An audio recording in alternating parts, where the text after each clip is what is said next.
අයිබෝවන් වාසනාවන්ත දිනයක් මා නරඹන ඔබ සියලු දෙනාට. ඉතින් මේ වගේ තවත් ගීතයක් සමගින් ඔබ අසලට එන්න කල්පනා කරුවා. අපි දීවර පෞල් ජනතාව වෙනුවෙන් නිර්මාණය මේ වගේ තවත් සුන්දර මේරු අර්ථවත් ගීතයක්. ඉතින් වතපොත ඔබත් තවත් ටිකක් හැකියාවක් ලැබුණොත් සොයා බලා මේ ගීත රස විඳින්න. සත්‍ය සිදුවීම් ගණනාවක් කලලා තමයි මේ ගීතය අදලා නිර්මාණය වෙලා තියෙන්නේ.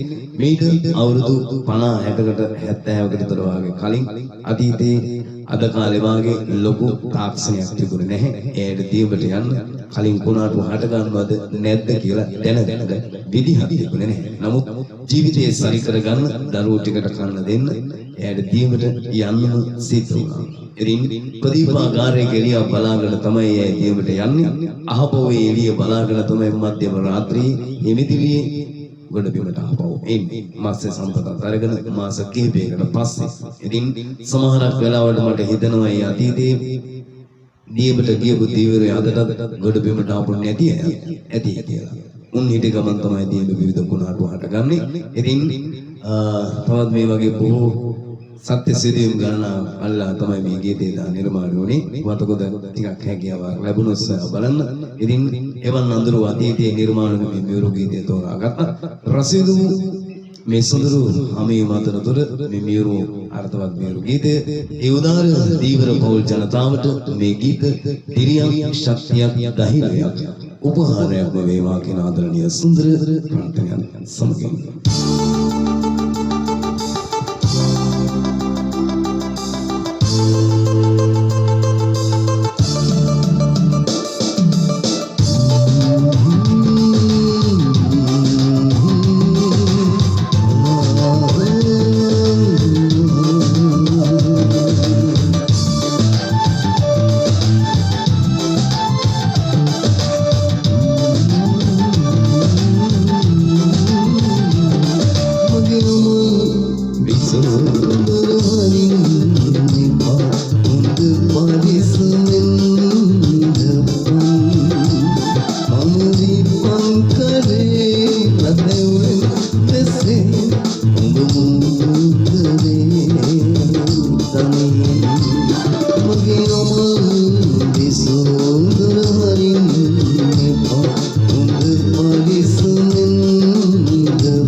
So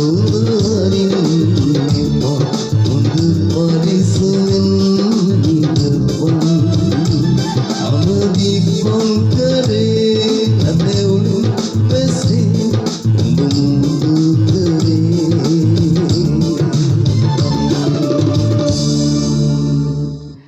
රටට ජාතියට මත්ස්‍ය සම්පත සබේන මේ උදාර දීවර පොල් ජනතාවට දිරියක් ශක්තියක් ධෛර්යයක් උපහාරයක් වගේ දේවා කියන ආදරණීය සුන්දර ප්‍රාර්ථනාවක් පතන්න මතකද තවත් ටිකක් සාබලා රස විඳින්න සංවේදී අවස්ථාවන් තිබුණේ අඳුර අතීතේ ජයග්‍රහණ මහමේවා ජයෙන් ජයම ප්‍රාර්ථනා